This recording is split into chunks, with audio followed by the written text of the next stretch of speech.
everyone and welcome back to the Great Book of Grudges. My name is Nathan and we're back with another Total War Warhammer video. I'm nice and rested now, so we might as well continue our series on what's missing from all the factions of Game 1 and Game 2, as we'll eventually see them coming into Game 3, and we could expect maybe a new DLC, FLC rework and all the likes. So now we've finished all the base game races and the FLC race for Warhammer 1. We can start looking towards the proper DLC race packs now, and the first one is going to be the Wood Elves, which received a rework in Warhammer 2 alongside a DLC and FLC combo, and they've been in a pretty good place. They are far more enjoyable than what they used to be, but we're expecting that we could be able to see more Wood Elves in the future, mainly because we currently have 4 playable Legendary Lords, and they might want to add in 1 or 2 more, possibly about 1, so let's not waste any more time and jump right in. So let's start looking towards the missing generic Lords and Heroes. They're not really missing much. I've only just noticed this now, funny enough, because I don't know, it's weird.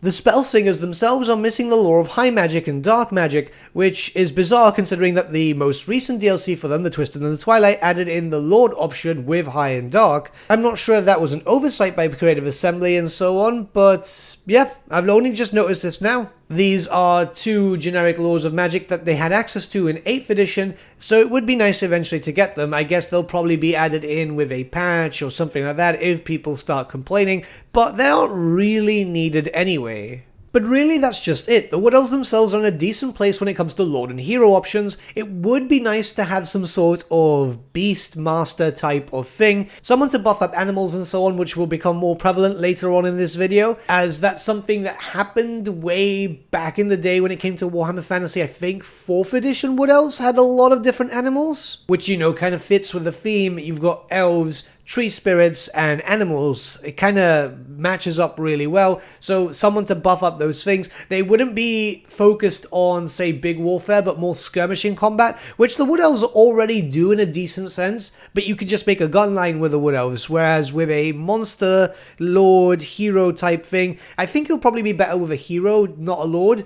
Then you could use some fast-moving creatures. You've already got access to some. Draika has a decent amount too. Yeah, okay. I think Hero would probably be the best option. There doesn't really need to be another Lord choice for the Wood Elves. So now we can move on to missing units, and there's really not a lot, but this is a good thing. The Wood Elves did get a lot of love when it came to adding in their units. Yeah, a lot of their stuff is variants, but hey, they still play very well, and obviously Twisted in the Twilight fixed them up. The first missing unit would be the Meadow Chariot, a very old miniature from 3rd edition, I believe. It's a basic chariot unit. I don't think I have to explain it too much. They used to have spears, they used to have bows, so yeah, they would do the basic chariot function, which, you know, would be kind of cool with the Wood Elves themselves. A kind of fast cav that is also anti-infantry, because a chariot charge can sometimes be more devastating than a cavalry charge. Plus, you're able to skirmish more, they're usually lower unit numbers and so on, so they're easier to move around. Unlike when you use cavalry and then one horseman gets stuck and the whole unit just stops. So I kind of prefer chariots myself. Way back in the day existed a unit known as kinsmen,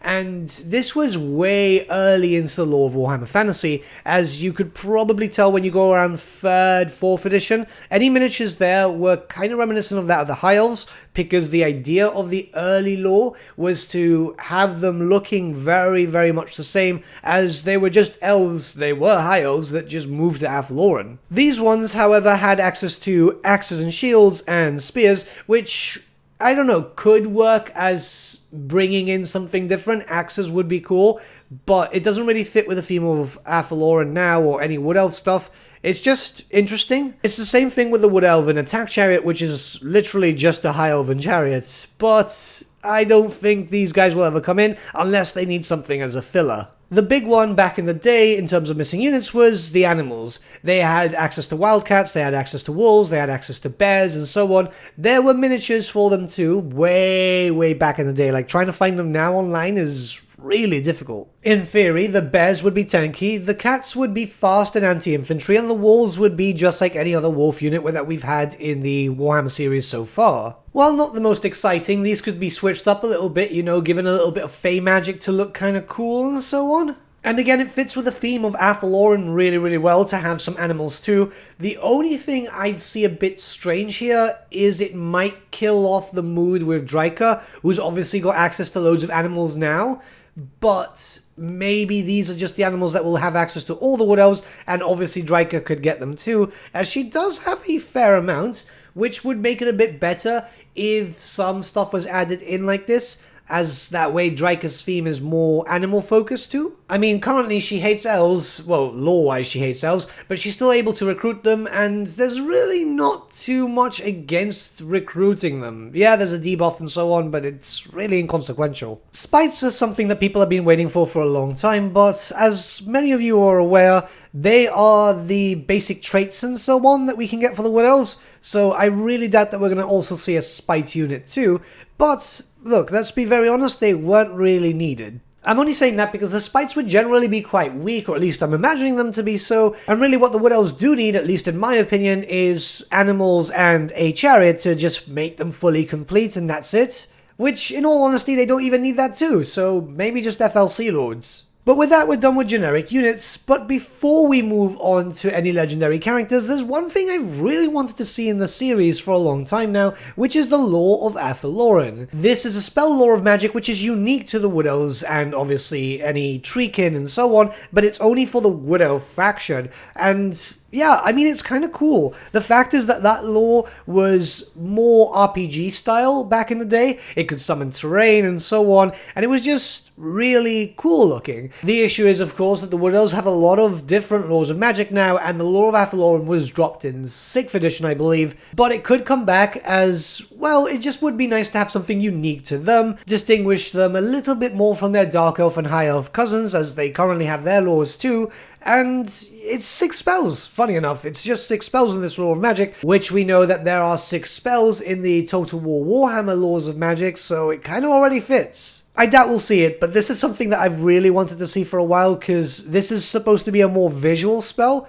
and I think the Creative Assembly could interpret it really well, so you never know in the future, I guess. Moving on to any possible missing legendary characters, there aren't really a lot, but there's enough to get a few possible legendary heroes and legendary lords, mostly that they're more unique. So let's start off first with Score the Falconer. I've already mentioned the Falconer when we went to the generic lord in the hero section, so this would be a legendary hero version of it, I'd say. Mostly because his place of residence is that of the Grey Mountains, which is a bit too close to Athelorin. It's also a bit cramped there as it stands, as far as we're aware. So I guess it would be kind of cool if we had him as a legendary hero instead, where you would have to go to the Grey Mountains, do a quest and get him, and how he would play in game, I imagine him being a buffer. So if we get the bears, the wildcats, the dogs and so on, then he would buff them up further than the generic Falconeers, possibly even coming with some free summons to summon in bears, wildcats and dogs into battle, which should be of a decent stat line and so on.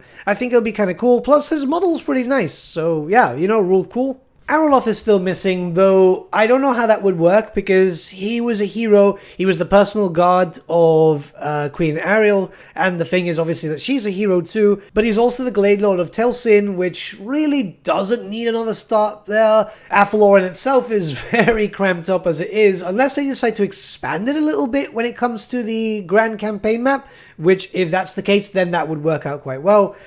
But maybe he could be added in as a character that gets sent up north. Maybe if they had in any magical forests throughout all of the northern territories. Being sent from Athelorin by Queen Ariel herself to investigate any demonic matters and stuff like that. I don't know. I kind of like him as a hero, but then it would be a hero with a hero. I guess we don't really need him, but he has a cool miniature, and that's always why I base these videos on. There's a lot of cool minis that we haven't seen in game yet. I really doubt that we'll see a representation of Dave, as we already have him kinda in-game in a sense, well, in spirit, by the whole Forge thing, so yeah. It's a bit weird though, because when a character gets introduced through another mechanic, but not as an actual playable character, it leaves a lot to the air, but I did want to mention him because he's a cool character. He is obviously very important in Wood Elven lore, but yeah, he wasn't really that well known. In fact, in most cases, he had footnotes throughout the 8th edition army book, and had a few appearances throughout the end times, but let's not talk about the end times because I don't want to make anyone angry, or myself. I'm going to say it very quickly, yes, there is a Beastmaster character known as Groth or something like that. It's very, very weird when it comes to spellings for the elves sometimes.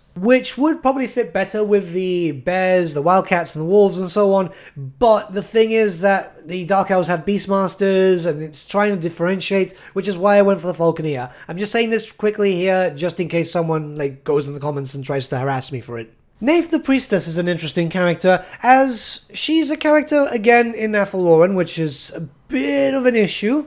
But she's a very powerful mage from 4th edition, which the Wood Elven lore was just getting properly fleshed out at that point. They were still looking at ley lines and the flow of magic and all that type of stuff. But she was very powerful, and she actually used to join her elven hosts in battle, which is kind of unheard of when it comes to mages and so on, especially for the Wood Elves. Some of them would, but the majority would stay back. She's got cool artwork, which would represent for a very cool in-game model, and really, it would be nice to have more characters. The thing is, another Athelorin start would be a bit, Lorelon Forest is there. We know that it's in-game, because obviously we've seen the Warhammer 3 map at this point, and they've pretty much just copy-pasted most of the Empire, which Lorelon Forest is in.